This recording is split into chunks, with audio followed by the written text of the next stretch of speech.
Tsiko velabelahana aminareo eto amin'izao maraina izao dia ny zava-misy eo anivon'ny televiziona malagasy eo zany izay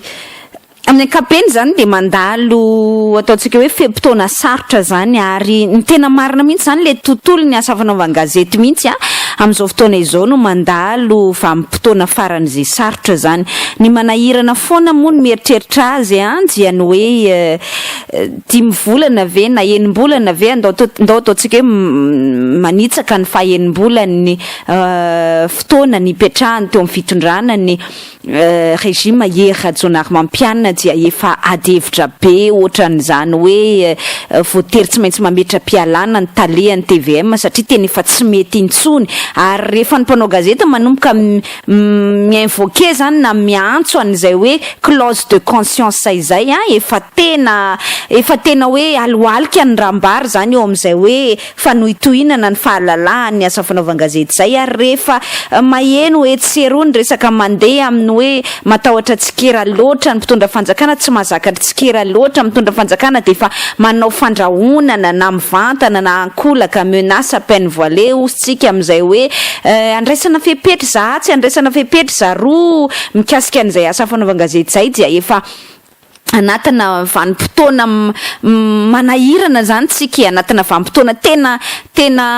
saropady zany eo amin'izay tontolo ny asa fanaovan-gazety zay tsy raha matsikatra tsika rehefa io resaka asa fanaovan-gazety io ary zay foana le nitenentsika tamin'ny mpitondra fanjakana izay mifandimby teto fa tsy hoe ty mpitondra fanjakana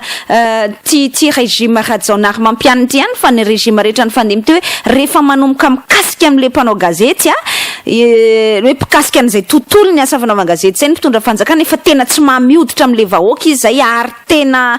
miazakazaka amin'izay fotoana rehetra zereo tsara nge teto Antananarivo hoe ohatra faran'izay akaiko ny teneniko atsika rehefa nanomboka nikitika zany an'io ainao manjery io ny mpitondra fanjakana tamin'ny andro ny marika ravalomanana de vetivety ny olona dia nankahala azy ary tena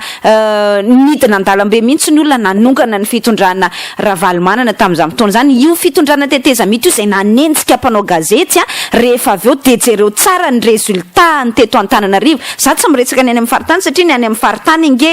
tsy mahalala sady tsy manana le niveau d'information ohatra ny ananany eto Antananarivo de jereo tsara ny resultat médiocre izay nataon'ny candidat Randriamampianina teto Antananarivo tamin'ny fiodinana voalohany ny fifidianana filohan'ny republika ary natao amin'ny fiodinana faharoa de mbola resiny Andriamatoa Dr Jean-Louis Robinson satria any amin'le ndeha atao hoe io efa nazavaiko ombeny anareo foana aspiration fondamentale ny olona rehetrarehetra rehefa mbola olombelona ihany koa izany fahalalana izany zany fangetahetana fahalalana vaovao zany de aspiration fondamentale de magaga zany de hoe mbola tsy misitona lesona amin'izay foana ihany ny mpitondra misy amin'izao fotoana izao ny manahirana nefa ho ady ity raha ianao efa ny amin'ny 3 taona efa taona nitondranao any na any amin'ny dernière année ny régimenao any hoe manomboka tena kitikitika an'le mpanao gazety satria tsy zakanao intsony le tsikera nefa ianao hiatrika 2e mandana efa hiatrika vahoaka indray mety compréhensible ihany za tsy miteny hoe azo ekena fa mety hoe bon c'est de bonne guerre amina resaka hoe politika amina fifidianana sy ny sisa fa raha ianao aty amin'ny faha 9 ny fitondrana vo 9 bolana tsy 9 taona tsy hery taona akory fa vo manasa taona de efa niadevitra mitranga de hoe voatery mametra-pialana ny talehan'ny TVM voatery manao mise en garde foana ny tontolo ny asa fanaovan-gazety amin'ny ankapobeny ary efa manomboka za zao de efa afaka mitenanareo efa manomboka ny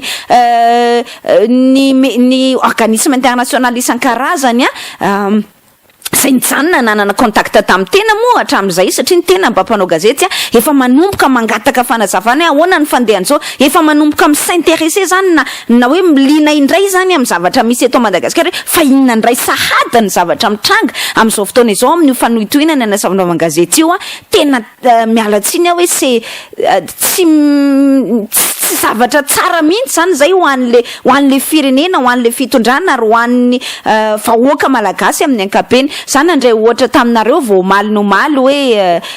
ohatra anankiray any États-Unis any de jerevo tsara nge le zava-misy any États-Unis dia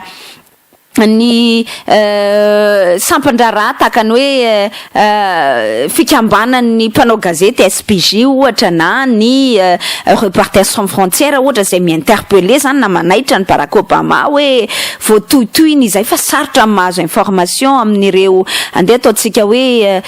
sampandraram-panjakana Amerikana etreto hoe zavatra ohatran'izany ara de fa manahirana ny eo amin'ny setra raisam-pirenena zany resaka fahalalana asa fanaovana gazety zany maika moa fa ny ety amintsika zany hoe ny problème goavana hita taratra zany amin'izao fotoana izao de hoe mitady hametraka an'le pensée unique sahady ny mpitondra misy amin'izao fotoana izao ary rehefa mitady hametraka an'izay pensée unique izay de jerevy tsara fa ny TVM ny anao manjery mpanjakana io foana aloha no lasibatra voalohany zany lasibatra hoe bon tsy maintsy io mandray ohatra zao jerevy tsara ne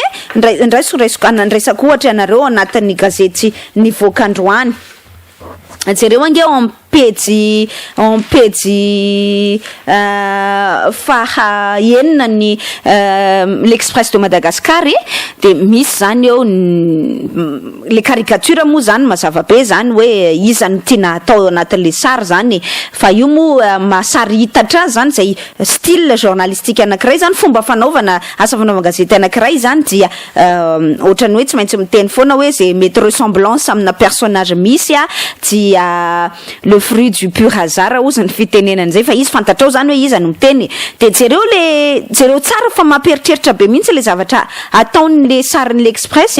hoe ampejy faheniny io afaka mijery tsika misy hoe programme TVM mijery télé zany le olona tompona ndraiky mpanjakana ambony io zany eo amin'ny sary eo zany dia mijery télé zany le tompona ndraikitra de mametraka manao hoe le sary le teo amin'ny télé zany programme TVM 9h le président à Nosibé 10h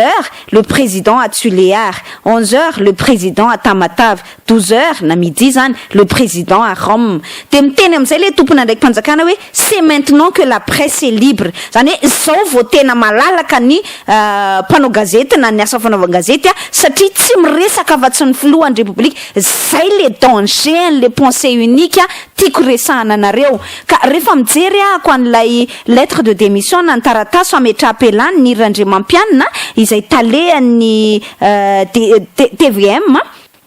taratasy fametra-pelana moa nalefany tamin'ny directeur général na ny tale général no RTM ao Anosy hoe mametra-pelana de ndrasa nefa akiko aminareo le contenu an'le izy de adikako amin'ny teny malagasy satria tamin'ny teny frantsay nanaovany an'le taratasy zany de fakafakaitsika le izy hodiniatsika le izy de resahatsika hoe tena efa mampalahelo zany le zava-misy amin'izao fotoana izao ary tsika tsy tsahatra mpaneno lakolosy zao no voalazan'le le taratasy ato hoe vous n'êtes pas sans savoir alefany ny Randriamampianina zany io miresaka amin'ny directeur général no RTM vous n'êtes pas sans savoir le changement intervenu dans le pays et ses interférences sur la vie quotidienne de la télévision nationale malgache. La pression des uns et les ambitions des autres sont telles qu'il est devenu pratiquement impossible de diriger la station dans les meilleures conditions possibles et avec la sérénité voulue. Zany hoe fantatro tsara ozy Andriamantoa tale général ny fiovana izay nisy teto amin'ny firenena sy ny fiantraikany zany fiovana izany amin'ny fiainana andavanandro ny TVM ny pression izay ataon'ny sasany sy ny andeha ataotsika hoe ambition na ny fanirina sy ny finiavana diso tafahoatra zany ataon'ny hafa zany hoe les uns et les autres zany dia efa tena impossible pratiquement impossible zany efa mila tsy azo atao intsony mihitsy ary tsy laitra intsony mihitsy mitantana an'izany TVM izany anatina condition hoe anatina fepetra zany mba araky ny tokony ho izy ary ao anatina fitoniana izay takina azontsika tsaina ve hoe directrice ny TVM no voatery tsy maintsy mibarataka zany mialatsiny ianao manko zany amin'ny ankapobeny matoa ianao mpiasa ny fanjakana zany misy zany ohatrany hoe minimum mba tsy maintsy ekenao ohatra andrenany amin'ny RFI ohatra TF1 ohatra télévision mpanjakana ngereny de misy zany ohatrany hoe misy zavatra tsy maintsy mba ataonao zany amin'ny service public anao ary matoa nanaiky an'izay toerana directrice ny TVM izay manaiky zany hoe mba misy minimum ihany tsy mitovy mihitsy ny média privé anankiray sy ny média public anankiray iny zany manaiky ary mino fa nanaiky an'izay Niry Randriamampianina matoa nanaiky ho directrice ny TVM mba bon misy zany tsy maintsy mitady hoe ny zavatra ataon'ny fanjakana sy ny sisa fa rehefa kosa hoe mitady ametraka karazana pensée unique am'izay le fanjakana de hoe président foana sy ny président io moa fa lasa misy resaka mihitsy hoe le télévision-ny vadin'ny filoham-pirenena mivady lasa zay sisa ny alalavana anazy satria mandritra ny 30 minitra ny vaovao ianao de tsisy afa-tsy Randriamampianina mivady ny resahanao hoe ny filoha tary de ny vadiny tary de lasa pensée unique zany ny tia napetraka ao anatin'le TVM ka rehefa ny directrice ny TVM zay malala tsara zany à la base hoe fantatra fa service public io tsy maintsy mba misy faravakely zany tsy tovizany amin'ny média privé hoe de tena malalaka ohatra média privé fandena tena ataotsika zany hoe fa ahoana moa zany ny filazantsika anazy mba misy ihany zany tokony mba horesahana ao anatin' zany resaky zany dia magaga zany efa tena miteny mihitsy ntsika zany hoe misy problème ao rehefa ny directrice ny TVM zany no voatery tsy maintsy mametra-pialana satria hoe il est devenu pratiquement impossible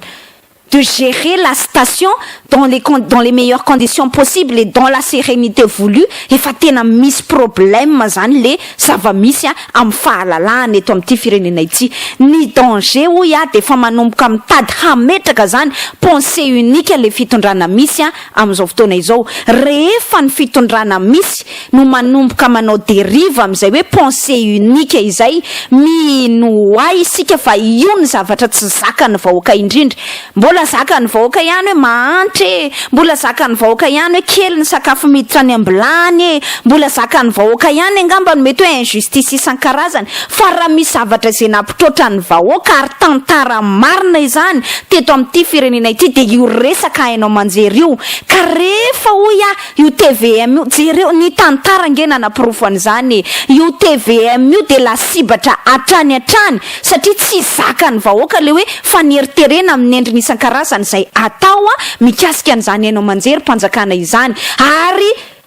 hitatsika izany ny hatran'izany expérience izany rery mpiaino ajaino isika teto Madagasikara tamin'ny taona 2024 rehefa tena tesitra tamin'ny fitondrana Ravalomanana tamin'ny pensée unique be loatra tao amin'ny RNM sy TVM tao ny vahoaka malagasy de lasa iny trôtra iny de tonga tamin'ny fandorana nanara roatra raha teo mian'ny komunisy de zany tokony lesona tsoahana ary amiko zany zay no ataoko hoe amiko zany de mendrim-piderana zany le fetsika nataon'ny talen'ny TVM hoe tsy teo responsable ary zay ange no tadidio tsara fa ny namana vola tahinarana manana ihany koa zay directeur ny TVM teo aloha nametra-pialana izy rehefa tsy nety intsony ny zava-misy tamin'ny andron'ny Marc Ravalomanana ny démission ny vola tahinarana manana directeur ny TVM aza donony zay zany hoe mba nisy zany an'izay hoe efa tena mievoke manomboka miinvoke anao mialatsiny clause de conscience hoe tena efa tsy mety amin'ny fomba fisainanao intsony izay fitantanana an'le TVM izay satria ny olombelona io na andeha ataontsika hoe ny sainy aza no andevozinao zany hoe tsy maintsy manaiky an'izao zavatra zao ianao amin'ny fotoana anankiray mifo ihany zay saina izay le hoe conscience ary zay droit zay matoa universellement reconnu ny atao hoe clause de conscience ho an'ny mpanao gazety hafa mihitsy zany io asa fanaovana gazety io tsy ohatran'ny asa rehetrarehetra hoe tsy zakako tsony ty asako amma directeur marketing anaty io ohatra dia ialako zay la limite mbola acceptable fa rehefa ny mpanao gazety zany directeur ny TVM Niry Randriamampianina zany hoe mpanao gazety izy no voatery tsy maintsy mampiasa sy miantso an'ilay hoe clause de conscience ao anatiny zay asany zay ty tena misy problème amin'le resaka fahalalahana mihitsy zany ny olana ane zany trangan-javatra any de fa hitany eo amin'ny setra resam-pirenena ary tsarany anao hoe inoteny anao hoe tiens directrice na télévision na malagasy ny voatery mametra-pialana pour cause de clause de conscience efa tena tokony tonga saina mihitsy le mpitondra fanjakana hoe grave l'heure est grave zany ho an'ny resaka fahalalahany asa fanaovana gazety mety teny ny mpitondra fanjakana hoe tsy problème aminy zany fa ny lesona izay azoana teto amin'ity firenena ity de ny hoe tsy mba mamioditra ary tsy mba nahazo rariny tamin'ny vahoaka mihitsy ny nanohitohina ny fahalalahany asa fanaovana gazety io na hoe mikitikitika an'izany hainao manjery zany na télévision na malagasy io arak'izany endriny teneniko atsika zany hoe rehefa pensée unique ny tia napetraka ao anatin'ny TVM ka voatery tsy maintsy mametra-pialana ny tompona ndraikitra napetraka hitantana an'izany télévisionna malagasy zany rehefa ny pensée unique mihitsy ny tia napetraka ka mandeha amina fandrahonana ankolaka na apeine voilena mivantana hoe handraisana fepetra foana tena mampalahelo zany ao anatin'izay problème na resaka liberté de la presse ny tiako tenenina de tsotra ainao manjerana katony zany na directrice ny TVM nametra-pialana na gazety muselena na hoentina any amin'ny fitsarana izany nisy foana zany za zany te ametraka an'izay hoe mety teny manko mpitondra fanjakana hoe eny kefa nakatona foana nge ohatra ny Free FM tam'izany fotoana zany fa nisy mifanakatonana anazy une deuxième fois pourquoi pas mety misy zay na hoe ny gazety la gazette de la grande île zany fa nenjehana tany amin'ny fitondrana fitsarana foana zany avelao andeha indray fa maninona moka de iafinao ambadiky le hoe vie privée olona privé sans privé mitory e bon directeur ny TVM amin'ny démission zany c'est pas la fin du monde tsy de problème loatra zany fa zao ny zavatra tiantsika tenenina miarahany rehetra nanaprofo teto ary ny tena olana ho an'ity fitondram-panjakana ity indrindra de ny hoe raha ao anatiny enim-bolana ianao no voatery tsy maintsy miroso am'izany hoe ampitandremina ny mpanao gazety voatery tsy maintsy mahita an'izany hoe démission ny mpanao gazety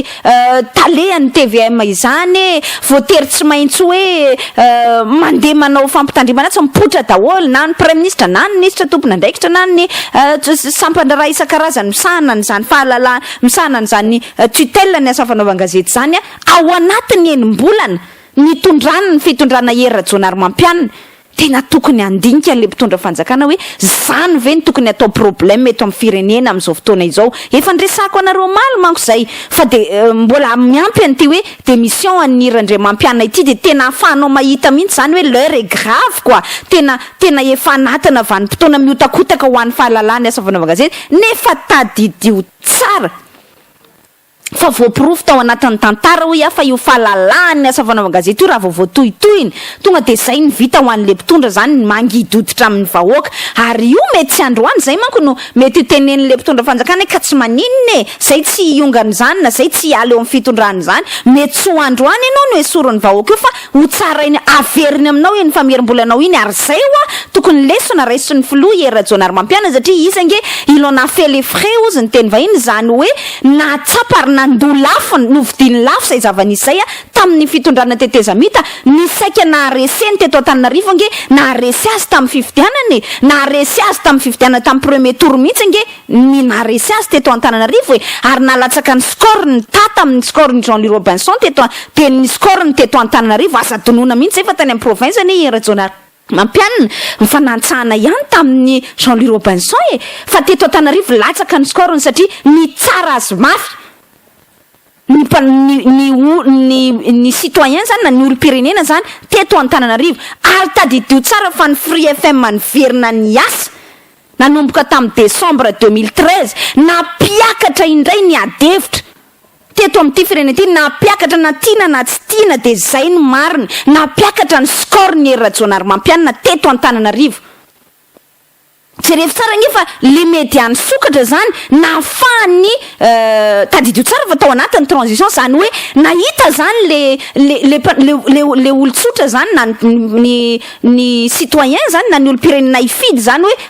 mba misy embelli kely zany fa matoa afaka niasa ndray zany le marina moa fa raha-pitsarana ny ena io fa matoa afaka niasa ndray zany le Free FM mba tsy afaka nanohitohina intsony zany le mpitondra fanjakana napiakatra ny vote ny Randriamampianina teto Antananarivo ary napiakatra ny vatony teto Antananarivo zay karaha zay rehetrarehetra izay tsy andraisana lesony de minoatsika tsy problème nge raha pitsavaka pitsy de bon tetavana indray ny hevitra zany hoe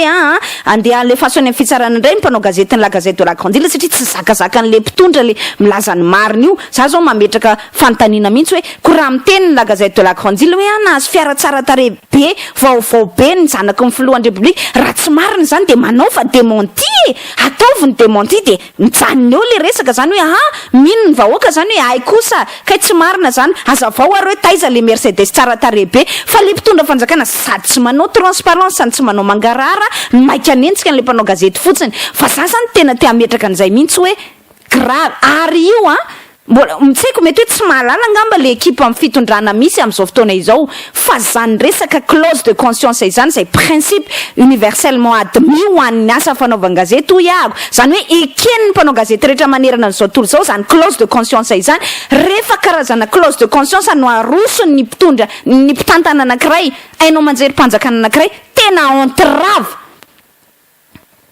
goavana be grave zany amina hoe restriction grave nyzay fahalalana sa fanaovan-gazety zay zany ny image omeny le mpitondra fanjakana eo amin'ny sehatra raisam-pirenena manomboka izao tsika manko mieritreritra hoe maivamaivana io fa isy retentissement eo amin'ny sehatra raisam-pirenena io sady mitsarany ny any amin'ny sehatra raisam-pirenenanao satria tadidio tsara fa tena resaka liberté de la presse fahalalana sa fanaovan-gazety mihitsy zany no natonga ny Randriamampianina nametra-pialana hoe tsy azo natao tsony ange zany miasa ao anatin'ny fahalalana araka ny tokony ho izy dans les meilleures conditions possible la condition ana liberté zany resahany zany satria matoanao miresaka clause de conscience de resaka liberté zay ny tiana tenenina ao anatin'izay de hoe tsy maintsy efa hitsarany ro sehatra raisam-pirenena ny mpitondra misy ankehitriny zay zavatra nisy teo amin'ny TVM izay ka rehefa izay zavatra misy eo amin'ny TVM izay hita ny sehatra raisam-pirenena hoe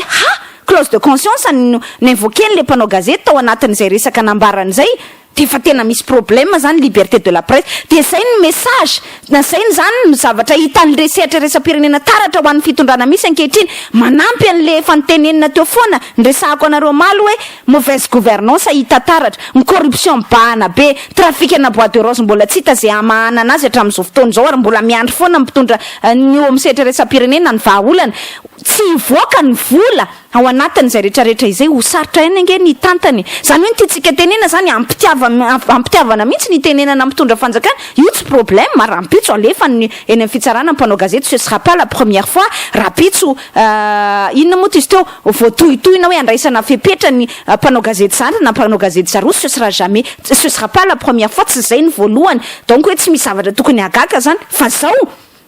io tsy le mpanao gazety ny victime anio fa ny vahoaka ny victime anio satria victime amin'ny lafiny roa mihitsy voalohany zany victime satria raha vo zay critère na démocratie zay no manomboka hitsakitsahany le mpitondra fanjakana amin'ny alalany zay hoe fa nitsakitsahana na fanohitohinana ny liberté de la presse na fahalalahany asa fanaovan-gazety zay de fa hitany eo amin'ny sehatra raisam-pirenena resaka démocratie liberté resaka bonne gouvernance tsisy robinet misokatra zany eo hoe aza manonofa fa tsisy robinet misokatra ary rehefa tsisy ny robinet misokatra miasa hirana le vahoaka maharopery vahoaka io fa un moment donné amin'ny tsy apoziny io ho averiny aminao zay fa merim-bolanao zay ka tsisy anana intérêt ho tonga amin'izany mihitsy ny azany zay foana ny tiako resahany tsy misy manana intérêt ho tonga amin'izany na ny mpitondra na ny vahoaka koa nge fa mba miaspire hoe ndao ilamina amin'izay tsisy manana intérêt ho tonga amin'izany hoe voatery hitrotra ny vahoaka satria mafy amin'ny loatra le zava-misy iainany ary tadidio fa ny fahalalana sy ny démocratie zany nampidin'olona andalambe foana satria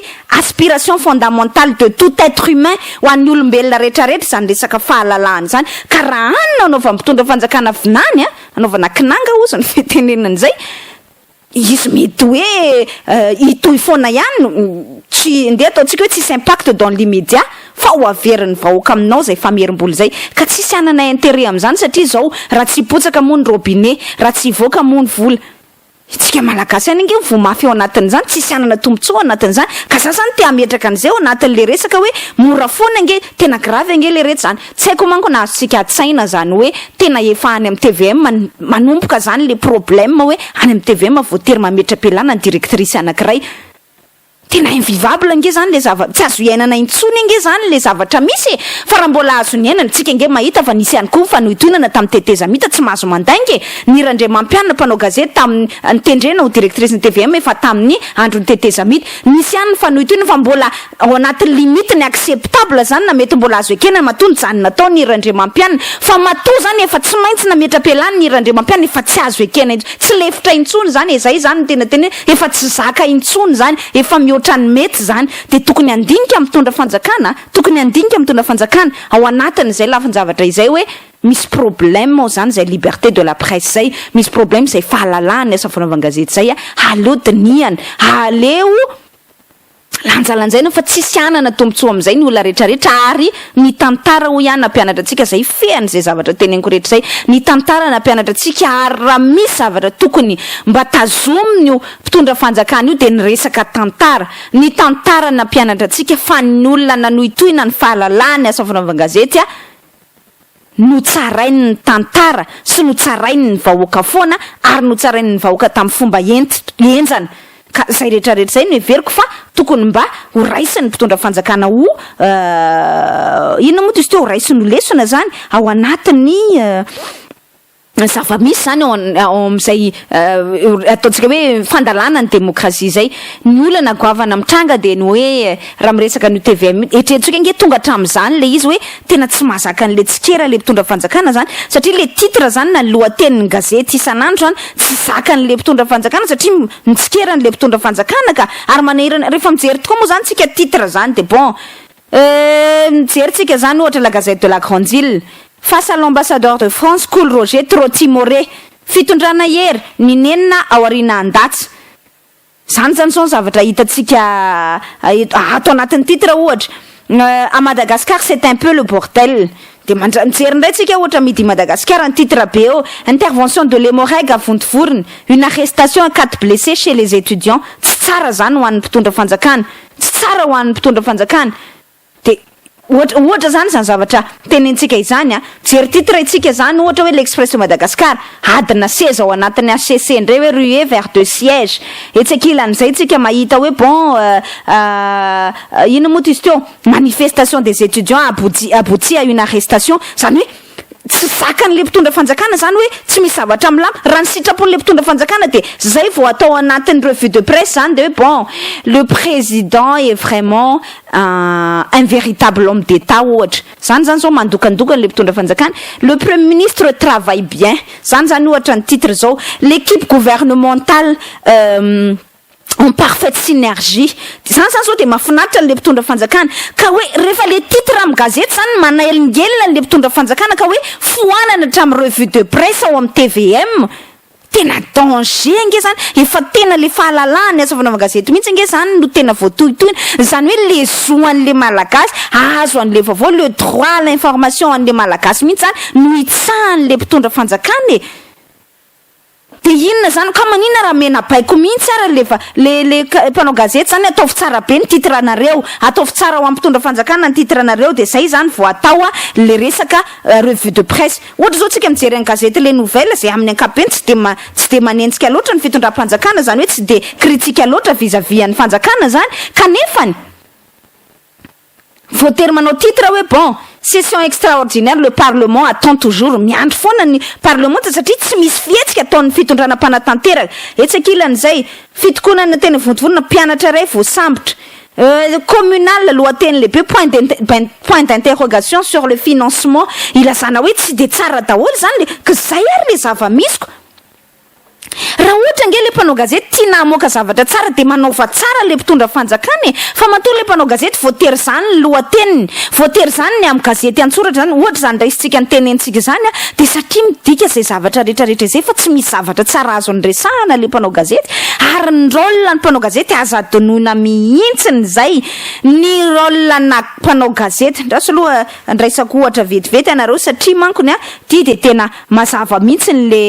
le ny taratasy zany nataon'ny lettre ouverte ihany koa io nataon'ny CPJ ndray comité de protection des journalistes eo amin'ny sehatra raisam-pirenena zany mikasika indrindra ny hoe ino moa zany filazantsika zany manao ohatran'ny hoe interpellation izy zany ny zava-misy any amin'ny firenena afrikana tatsimo zany hoe nisy tompona andraikitra anankiray zany ny interpellena ohatrany tsy de mety zany zavatra tenenao zany ho amin'ny fahalalahany asa fanaovana-gazety de zao no nitenen'le ndraso vakiko aminareo manko ty satria tsika manko mieritreritra foana hoe tsika io no mahalalany zany fahamarinana sy tompony zany asa fanaovana-gazety zany fa tsika tsy tsika zany mianatra zay ny tena tiako tenenina ao anatin'le de nanao taratasy misokatra zany le CPJ na hoe comité de protection des journalistes izay basé any New York izy io mandinika an'izany hoe tontolo ny fahalalany asa fanao gazety manerana n'izao tontolo zao zany de le taratasy misokatra nataony zany taratasy misokatra nataony ho an'ny chief operating officer izay tompon'andraikitra zany ao anatin'ny South African Broadcasting Corporation zany hoe ny vondrony ainao manjery any Afrique du Sud zany dia zao no lahatsoratra ny tenenina atao anatin'le izy zany hoe miteny zany hoe misatra manahirana anay ozy ny fanambarana zay nataonao mikasika indrindra ny nataonao tany amin'ny université anankiray tany Johannesburg zany nilazanao hoe tokony manana licence zany ny mpanao gazety zany tokony manana alalana manokana zany ozy ny mpanao gazety anao ny asany zany manahirana ozy izy no mijery an'izay de ao anatin'le lettre ouverte io de miteny mihitsy izy miteny mihitsy le ndraso fakiko aminareo le izy mialatsiny fa amin'ny teny anglisy le izy fa ezahako adika zany ao anatin'izay fanazavako zay de ozy izy hoe tadidio tsara ozy izy fa niadana andritra ny vanim-potoana lava mikasika an'izany fahalalahany asavanao gazety media freedom izany ny tany Afrique du Sud ary eo anatin'izay resaka izay zany no nitenenany hoe ao anatiny it is the job of journalists ao anatiny asan'ny mpanao gazety ozy izy no mametraka fanontaniana to ask questions on behalf of citizens and to hold accountable for those in power so that the benefits of democracy and development are shared equally among all communities zany hoe ahoana zany andika ko an'izany amin'ny teny malagasy tsotsotra hoe ny asana mpanao gazety nge ozy de mangata-panazavana mihitsy amin'ny anaran'ny olo-pireneny zay ho azy zay teneniko atsika hoe universellement admis zay principe zay fa tsy hoe ny mpitondra fanjakana misy amin'izao fotoana izao manahirakirana azy rehefa mitsikera ny mpanao gazety dia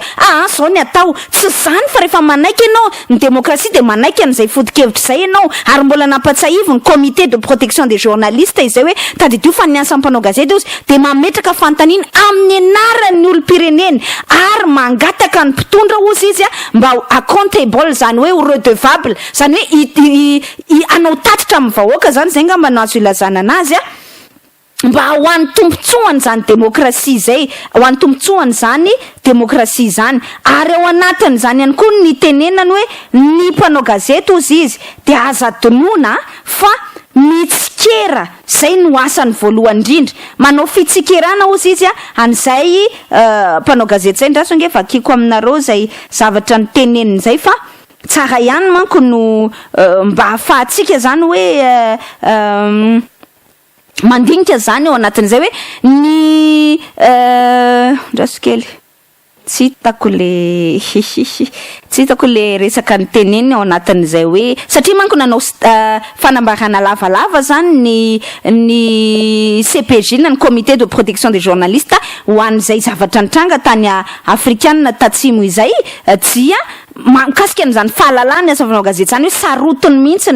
sarotiny mihitsiny zany ny ndraso angeva tena tsy hitako le lava manko le lettre ouverte izay nataony ity zany fa ndraso fa tsy maintsy hitaka anareo dia vakiko anareo zay zavatra ny teneniny zay fa itenenina hoe aki manerana n'izao tontolo zao zany hoe manao kritika na manao tsikera ny mpanao gazety ka tsy tsika eto Madagasikara nandeha hanovany zay ary na TVM ary izy de tokony manana an'izany zo zany hoe anao ny asana mpanao gazety ampahalalana aza donona ho fa ny TVM zany ambony mampiasa mpanjakana azy de mbola mpanao gazety izy ary matoa tahaka ny Niry Randriamampianina afaka miantso zany na mandroso an'izay resaka hoe clause de conscience zay ametrahany fialana amin'ny mampanao gazety azy ary omeny lalàna n'izany zo zany ny mpanao gazety ka zany tokony ho atsainy ny mpitondra fanjakana fa tsy mety le hoe andeha atao fotsiny zany hoe atao bontolo fotsiny zany le izy de hoe manahirakirana de tsy mety fa tsy maintsy président daholo ao anatin'io gazety ao anatin'io TVM io tsy mahazo misy resaka tsikera satria ataonao zany tahaka ny hoe tsy mba misy vidiny zany le olo-pirenena any amin'ny faritra hafa mahita an'le TVM fa de tsy misy afa-tsy zay tianao zany anaovanao tikano tsy tikano le zay zavatra hoe danger ho an'ny asa fanaovana gazety ary rehefa zay no manomboka mipotra hoy ka manomboka manaitra ny sehatra resa-pirenena mosahirana mitondra fanjakatsika am'izay resaka fahalalahany asa fanaova gazety zay ny amin'iny fa omeko anareo rehefa hitako zay fanazavana kely resaka mikasika ny asa fanaova gazety saika ovakiko aminareo zay ozy ny teny Nelson Mandela tam'izany fotoana zany hoe we believe that a critical, independent and investigative press in lifeblood is the lifeblood of any democracy. Zany hoe mino izahay ozy ary zay sata zany anisany ataontsika hoe mba baiboly zany na teny filamatra ho an'ny mpanao gazety zany ary nitazomitra reo afrikana tatsimo zay de hoe mino izahay ary niteneny Nelson Mandela zay fa ny mpanao gazety mitsikera manana fahalalahana critical and independent ary manao investigation afaka manao fanadihadiana no raha mampikorina ny demokrasia any hoe ekeny zao tontolo zao fa sady mpanao fanadihadiana ny mpanao gazety investigative press zany hoe mpanao gazety manao investigation no kritika ny mpanao gazety pitsikera ny mpanao gazety ary mahaleo tena ny mpanao gazety zay ihany no raha mampikorina sy mamelona an'izay demokrasia zay ka zay ataontsika ho fampieritrereta n'izay manoloana n'izay zava-misy eto amin'ny firenena izay